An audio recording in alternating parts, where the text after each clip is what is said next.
चलो बाबा।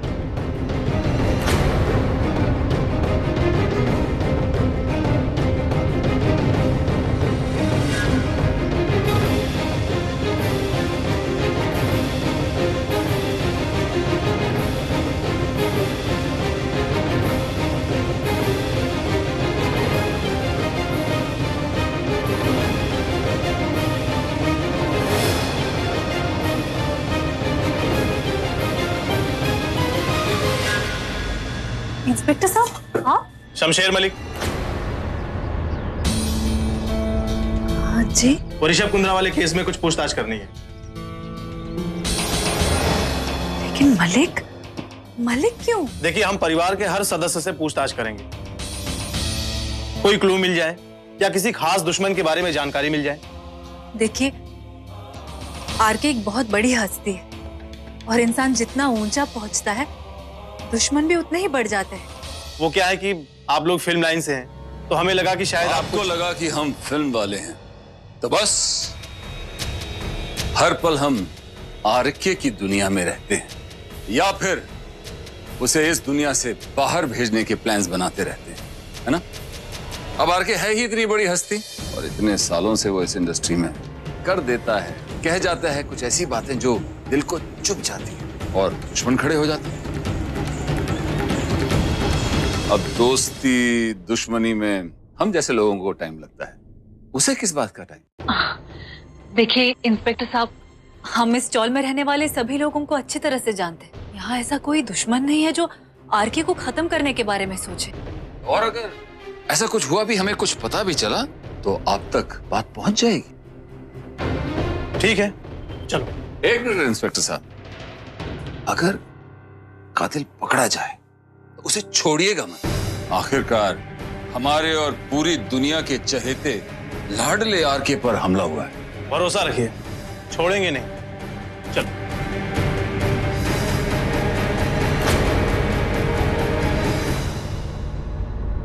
आपको हो क्या गया है? अब पुलिस वालों के सामने ऐसे अजीब अजीब सी बातें क्यों कर रहे थे? अब ठीक तो है ना? मैं बिल्कुल ठीक हूँ। आरके जिंदा है और वो मेरी बेटी को और परेशान करेगा। बहुत खुश हूँ मैं, बिल्कुल ठीक हूँ मैं। पद्मनी, जल्दी जाओ, चक्की बंद हो जाएगी।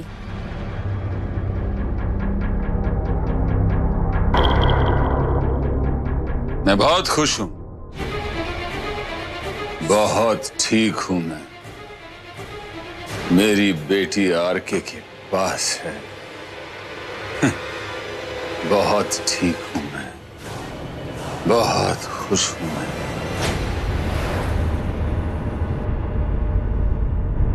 क्या हुआ माँ? सब ठीक है ना? अब सब ठीक है, और नहीं है तो हो जाएगा, क्योंकि तुम आई हो इस घर में, इस परिवार में, मेरे साथ, मेरे ऋषभ के साथ। बेटी हो अब तुम इस घर की, और मुझे नहीं लगता किसी माँ को अपने बेटी से शुक्रिया बोलना चाहिए, और अगर बोलना चाहूं तो भी कोई ऐसा वजनदार शब्द नहीं है जो तुम्हारी मदद से बढ़कर हो। नहीं माँ। क्या कुछ नहीं किया है तुमने इस परिवार के लिए? जिंदगी दी, गणपति बाप्पा को कहा फिर से इस घर पर हाथ रखने के लिए, और जिस प्रकार ऋषभ अपने पापा की यादों से बाहर निकला है, बहुत मुश्किल था ये सब। मुझे लगता है अभी थोड़े थोड़े जख्म भरने लगे हैं उसके। समझ रही हो ना? हाँ, मैं समझ रही। शाबाश, समझदार है मेरी बच्ची। सब कुछ अकेली सहती रही, कभी किसी के सामने झुकी नहीं। कभी कभी मुझे ऐसे लगता है कि भगवान ने मुझे तुम्हारी माँ बनने का सौभाग्य क्यों नहीं दिया? क्यों नहीं मुझे तुम्हारी माँ बनाया? क्यों माँ? आप मेरी माँ नहीं हो? बिल्कुल नहीं। खराब सी लालची सी सासू माँ हूं मैं तुम्हारी।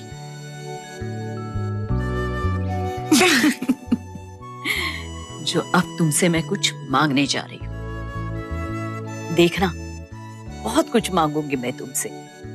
और एक छोटा सा लालच।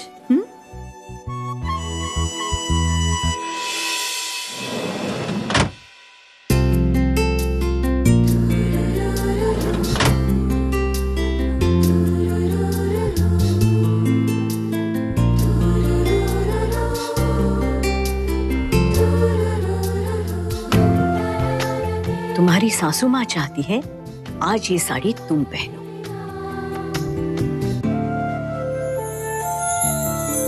ऋषभ के पापा से जब मेरी शादी हुई थी, उसके बाद पहली पूजा में मैंने ये साड़ी पहनी थी।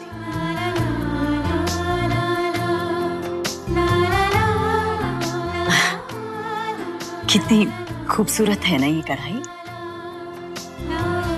मधु, मैंने जो तुम्हें कंगन दिए थे ना, वो इस पर पहनना, खूब जचेंगे। माँ, ये सब माँ? माँ नहीं, सासू माँ कह रही है। और सासू माँ जो कह रही है वो बात तुम्हें माननी पड़ेगी मेरी लिए। ठीक है।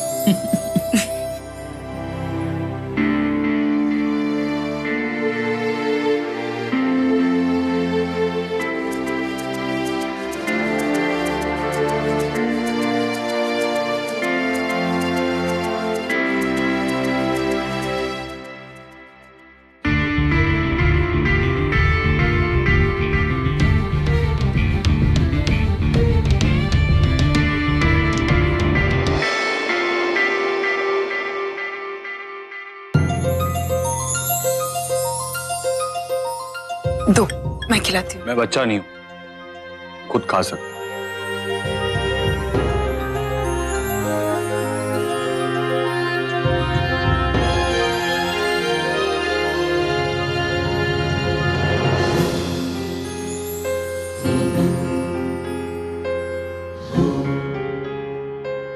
मैं खुद खा सकता हूँ। ठीक है, खुद खाओ और दर्द सहो। मैं बच्चा नहीं, बच्चा भी इनसे अच्छे होते। गोली खाकर बैठे, पर अब तक अकड़ नहीं गई। सुना मैंने। सुनाने के लिए ही कहा था। मैं उन पागलों में से नहीं हूँ जो अपने आप से बातें करती हूँ।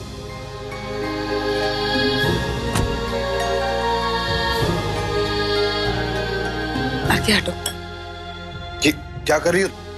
आगे, अगर तुम बच्चों की तरह बिहेव करोगे ना, तो मैं तुम्हें बच्चों की तरह ही संभालूंगी। दो, अरे दो।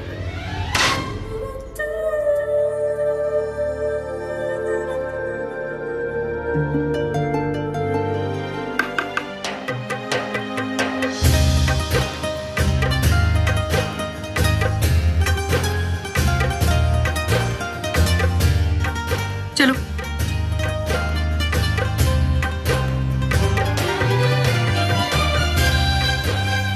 नहीं। आरके, तुमने मिस्टर इंडिया देखी है? Mister India? सिंपल सवाल पूछ रही हूँ, सिंपल जवाब दो ना। तुमने देखी है मिस्टर इंडिया? हाँ, क्यों? तो सोचो कि मैं मिस्टर इंडिया हूँ और मैंने वो जादू वाली घड़ी पहन ली और मैं तुम्हें दिखी नहीं रही। तुम्हें सिर्फ ये चम्मच दिख रही है।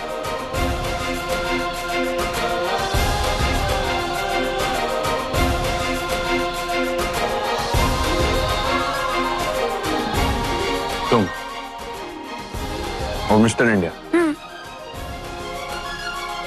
हाँ, वैसे वो मिस्टर इंडिया वाली मूछें तुम पर बहुत सूट करेंगी। एक मिनट, अगर तुम मिस्टर इंडिया हो तो मैं कौन? नहीं नहीं बीवी, बोलना नहीं। तुमने सवाल पूछा है तो जवाब तो देना ही पड़ेगा ना। तुम मोगैम्बो कहोगे, है ना? अरे नहीं, तुम तो सीमा जी हो। सीमा जी? सीमा जी को नहीं जानते? मिस्टर इंडिया की हीरोइन। आजकल तुम ज्यादा ही नहीं बोलने लग गई।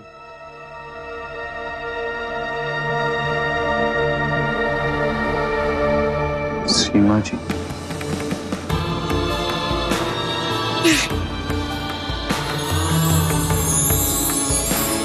तेरा इश्क ही मेरा जुनून है माही, बेकरारी का है ये करार, बुझ के ना बुझे ये प्यास और रब्बा, जाने ये कैसा है प्यार।